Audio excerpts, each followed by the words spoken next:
Squid Game continues to impress viewers around the world. Various related items are enjoying booming popularity. Oh, that has taken the world by storm. The Oscar goes to Parasite. Why Korean cinema is taking over Hollywood? Some people might feel it's overfetched, but the fact is, it's true. Look at the top 10 global trending shows on Netflix. You'll definitely see at least 3 to 4 Korean shows, and sometimes even 6 or 7. So why is this happening? Let's find out. By the way, if you're new to this channel, consider subscribing us. We will bring you all the best movie suggestions and topics around the movies from across the world. Today Korean cinema might be popular, but that wasn't the case initially. If we compare today's Korean movies and Korean content to the old Korean movies and content, you'll see a lot of difference. Korean content is taking all over the world. Squid Game is the most watched TV show on Netflix. Parasite won Oscars, which is the first foreign film to win a feature film Oscar. And BTS is ruling all over the world. But for this massive success, something which went right for Korea. Korea is almost equivalent to the population of New York and California combined. And this nation came out of massive war situation, yet they're doing so well. The Korean cinema was initially focused on making a particular genre films which are all about freedom from Japan. The first Korean movie came out in 1923. From there, they came a very long way. The Korean cinema saw a massive success in the box office from 1945 to 1970s. But the cinema industry faced a huge slump during 1970s when the government imposed censorship. It is said that no country in the world have such a strict censorship other than their rivalry nation North Korea. But few years later, the ban was lifted and Korean cinema faced another backlash with financial crisis. And this is the tipping point which made a lot of filmmakers and writers focus on TV shows rather than films. Because TV dramas are more profitable due to their length and required lesser budgets. So more and more filmmakers and writers went on to making K-dramas. By this time, American television shows were not that famous in the Eastern Asian countries. Because Eastern Asian countries do not speak English that fluently and there were no dubbed shows. But the Korean content was reachable, and Koreans being from the same race helped them to gain audience in Thailand, Indonesia, Malaysia, Taiwan, Hong Kong and Japan. Because Korean shows was dubbed and also featured shows were somewhat culturally close to their own cultures. This all happened in the watch of all big Hollywood producers. They didn't care much because they were more focused on making TV content for the American and European audience. Because back then the Asian countries weren't that rich. So slowly Korean drama started taking over the neighboring countries. And these actors and actresses became popular. One genre that was common in most of the K-dramas were romantic comedies. And the other one is romantic comedy and fantasy. Well, Hollywood was much focused on sitcoms. But the problem with sitcom is that they don't make global appeal because of the cultural barriers. While K-drama is taking over, on the other hand, Korean cinema is suffering because of Hollywood cinema. Even after Korean government came up with a new policy wherein every theatre must play Korean cinema in halls for at least 50% of the year. Even then Korean cinema suffered, but when the backs are against the wall, the best comes out.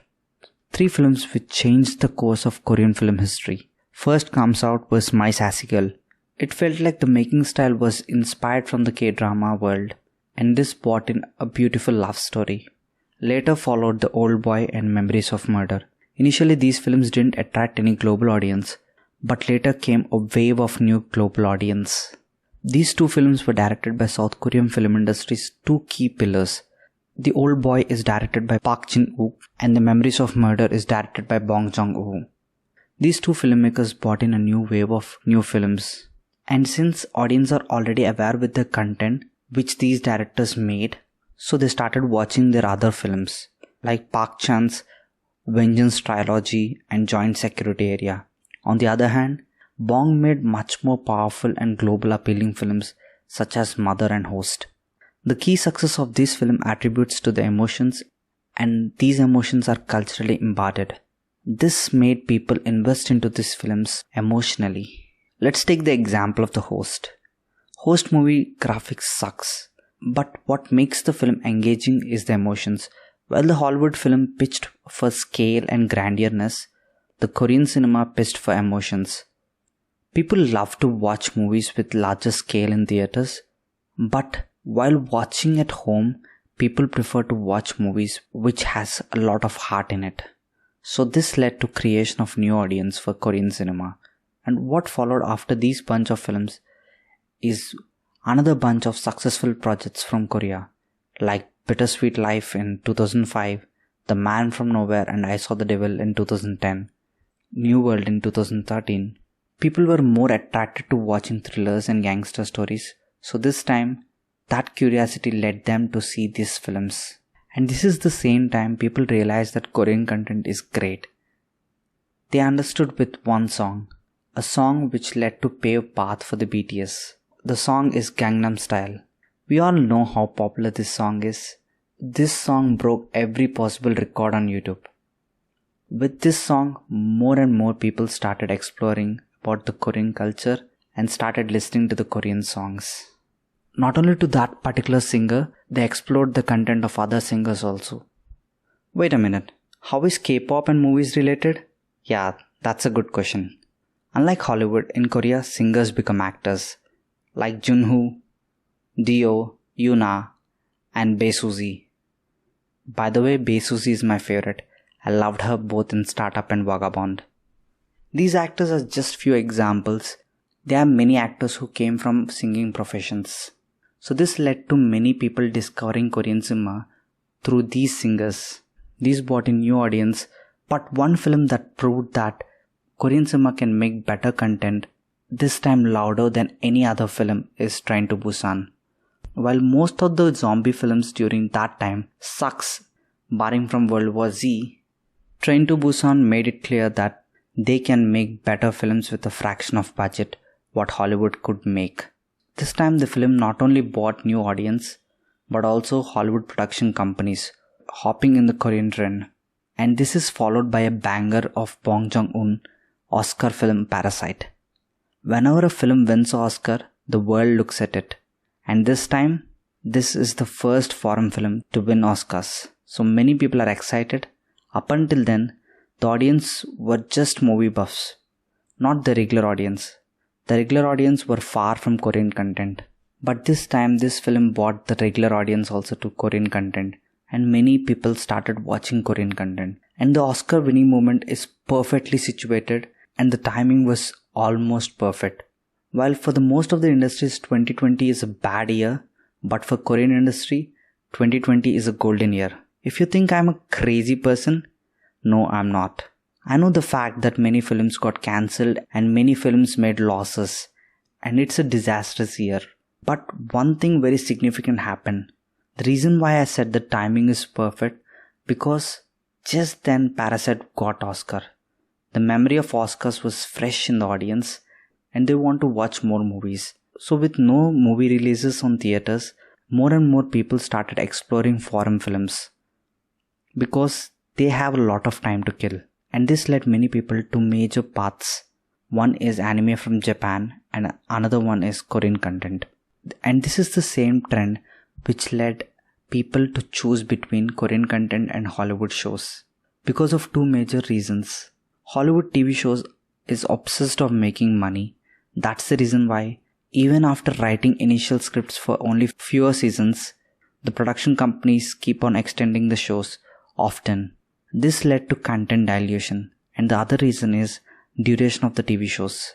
They are long and never ending. For example, look at the blockbuster shows like Walking Dead, which is nearly 10 seasons, Big Bang Theory 12 seasons, Friends 10 seasons, Game of Thrones 8 seasons.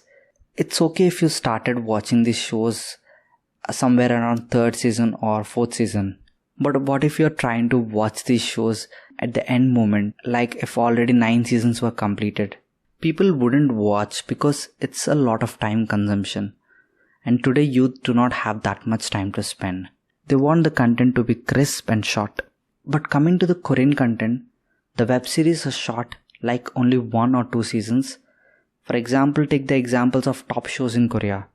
Squid Game, which is 8 episodes, and of course second season is coming. It's Okay Not to Be Okay is 1 season, Crash Landing on You is 1 season, Vincenzo is 1 season and second season is coming up, and Hospitalist is 2 seasons. That's all shows are just 1 or 2 seasons, that's it. And these shows have just 10 to 16 episodes. Their stories are short and they finish the stories very quick. In the time I watch a Game of Thrones or Breaking Bad, I can watch Squid Game, Hospital Playlist, Crash Landing on You, and It's Okay Not to Be Okay. These all different shows at the same time. Even then, my Game of Thrones or Breaking Bad wouldn't be finished because they are long. I know these shows are great. Game of Thrones is my personal favorite. But you don't like longer stories. They want short content. That's the reason why there are a lot of youth who are hooked to the Korean content. While on the other hand, Hollywood is obsessed with making franchise films like Marvel movies, Fast and Furious series, Mission Impossible. While these films are bringing a lot of money to the producers and the production companies, and also audience enjoy it. But the downside is it's killing good stories. Because people are now spending their bucks on these films which have no stories. Just banking on the characters which are already built right from the comical world. So more and more production companies are focusing on franchise films. Every big production has a franchise. Like Warner Brothers have DC, Disney have Marvel, Universal Studios have Fast and Furious, and Paramount Pictures have Mission Impossible. So these production companies are dependent on the franchise films. And we see every year highest grossing films from these franchise films only. This led to very low investment of new stories by these companies. So in pursuit of money, the art is lost. So for other stories, people are banking on their other reliable industry other than Hollywood. That is Korean industry. Even though many times Hollywood cinema is threatened by other industries like Hong Kong cinema, the threat is short-lived. Because most of the viewers who liked Hong Kong films were specifically focused on martial arts films.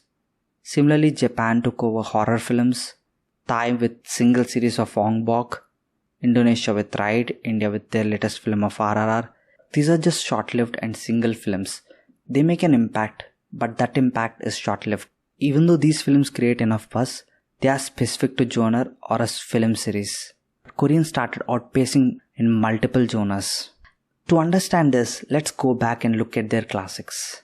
In thrillers, you have Memories of Murder and Old Boy. In action, you have Man from Nowhere. In horror, you have Train to Busan and Wailing.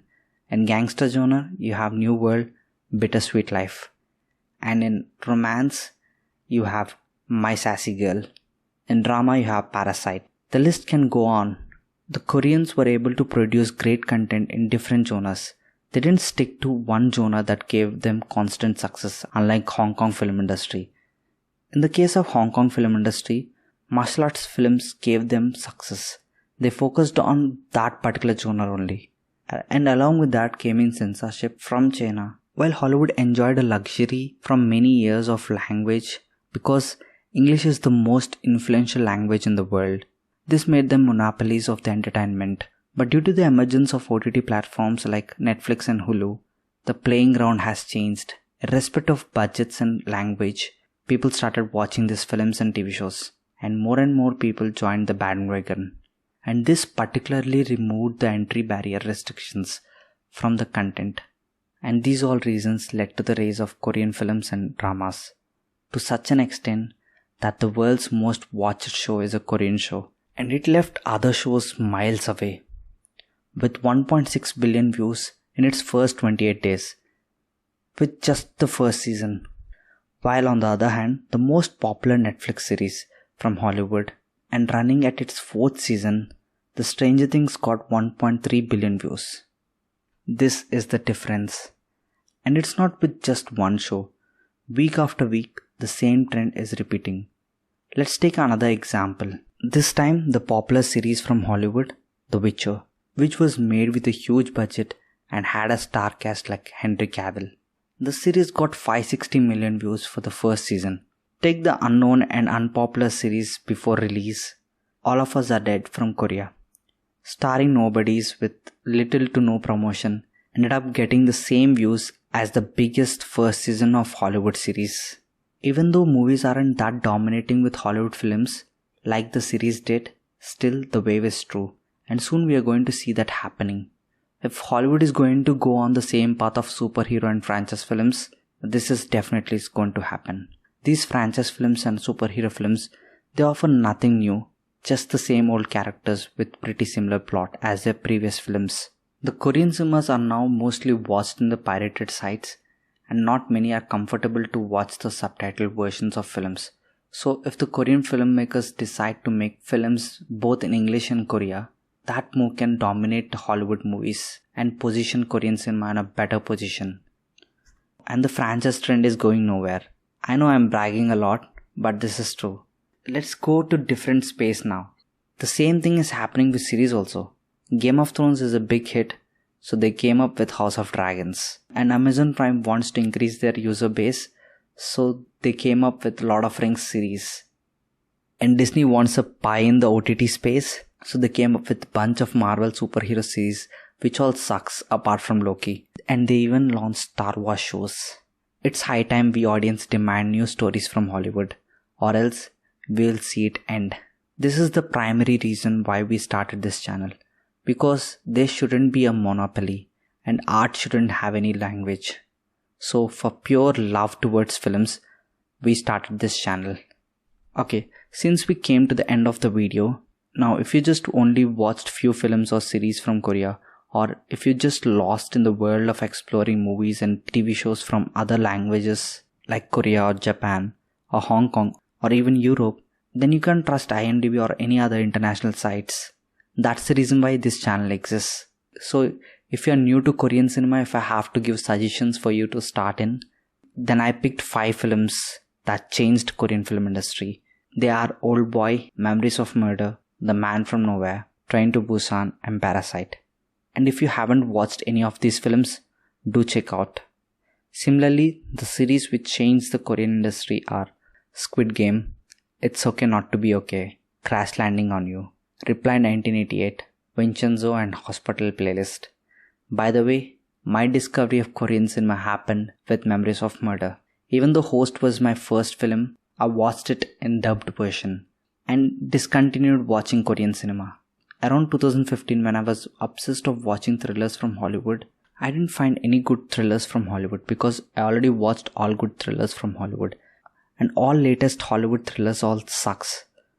So I thought instead of watching an average film from a known language, let me try a classic from unknown language. All I have to do is cross that 1-inch subtitle barrier. Then after a lot of searching, I found a video from a YouTuber who generally suggests videos on Hollywood. Luckily, that guy did one video on Korean. I'm a regular follower of that channel, and I found that guy suggesting Memories of Murder. And I immediately watched it. And you know what? This film became one of my all-time favorite films. Then I watched Old Boy, later followed by Chaser, The Man from Nowhere, I Saw the Devil. If a person who watched all these films continuously, you can imagine how impressed he would be. And I was. Then I started watching Shin Godzilla from Japan, Bad Genius from Thailand, Red Cliff from China, and I discovered that I was hidden from a lot of gems. You will also feel the same way if you started watching international films. You will love it. Okay, I did enough praising of non-Hollywood films, so I must also point out the flaws in it. After all the film industries and all products have flaws. Korean content is heavy on emotions, but very weak in writing high scenes. The scenes which create clapping and cheering in theaters. I watched high scenes being done in Indian cinema and Hong Kong cinema, especially in Indian cinema. I was mesmerized with the latest movie RRR. I'm a very big fan of this movie director SS Rajamouli, and I highly recommend this movie to watch because I don't know how many times I've watched this film. On this note, I would love to conclude this video. So comment down below your opinions on my opinion, and also suggest us what video we have to publish next time. And please do not forget to subscribe and like the video.